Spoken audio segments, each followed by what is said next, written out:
But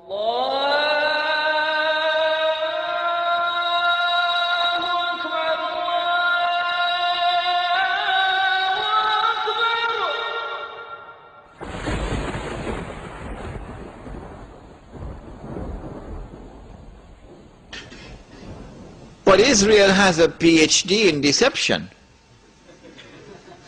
because it's Dajjal at the back of this, the mastermind.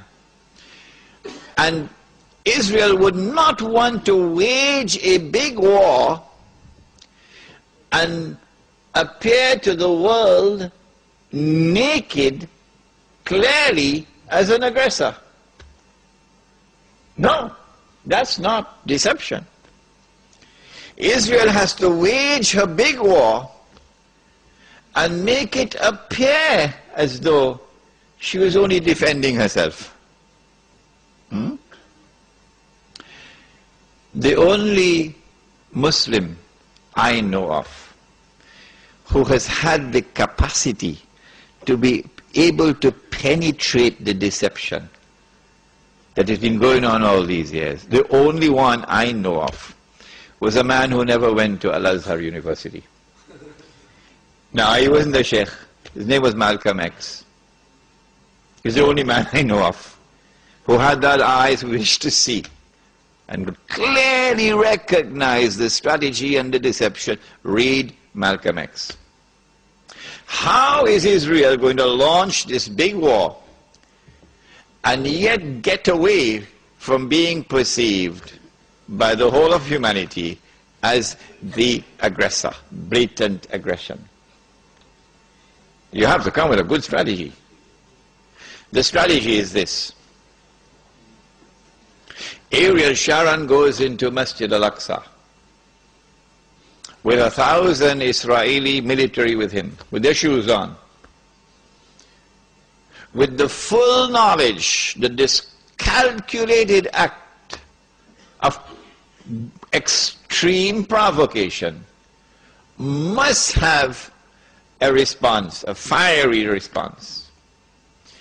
And as the flames of the new intifada emerge, you must keep it burning by committing upon the Palestinian people more and more atrocities that drive them into a greater and greater rage. This is planning. This is strategy. This is not happening by accident.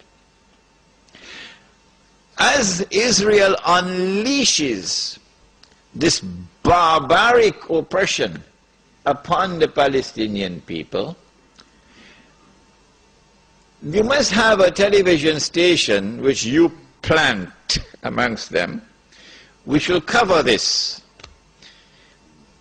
that your Egyptian television would not cover, and your Jordanian government would not allow on Jordanian television, so you create something called Al-Jazeera. And the Arab masses believe Al-Jazeera is their station. This is the only place in the world we can get authentic information, Al-Jazeera. So Al-Jazeera is now used to portray all the atrocities.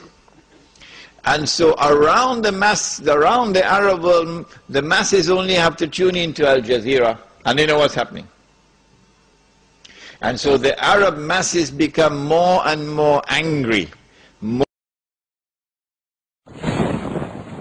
Impending scenario in which, like the domino effect, governments around the world of Islam, they will claim, are now going to fall. And the world of Islam is rising up now.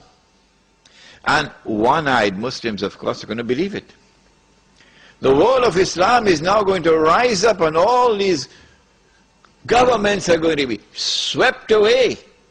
And authentic governments representing the Muslim masses will now emerge.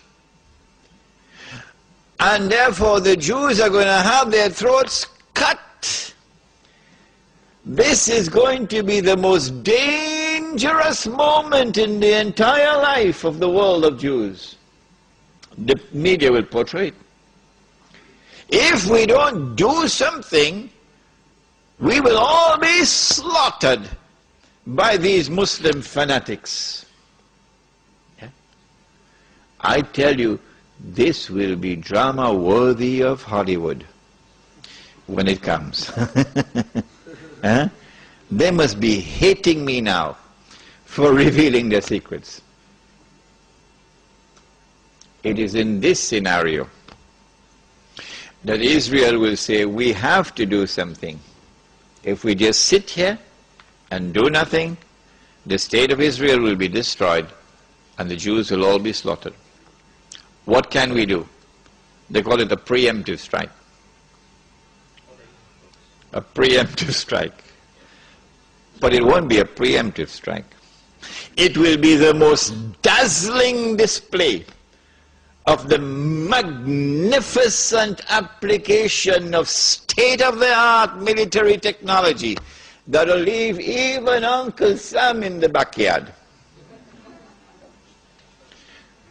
A war like Uncle Sam has never seen and could never wage.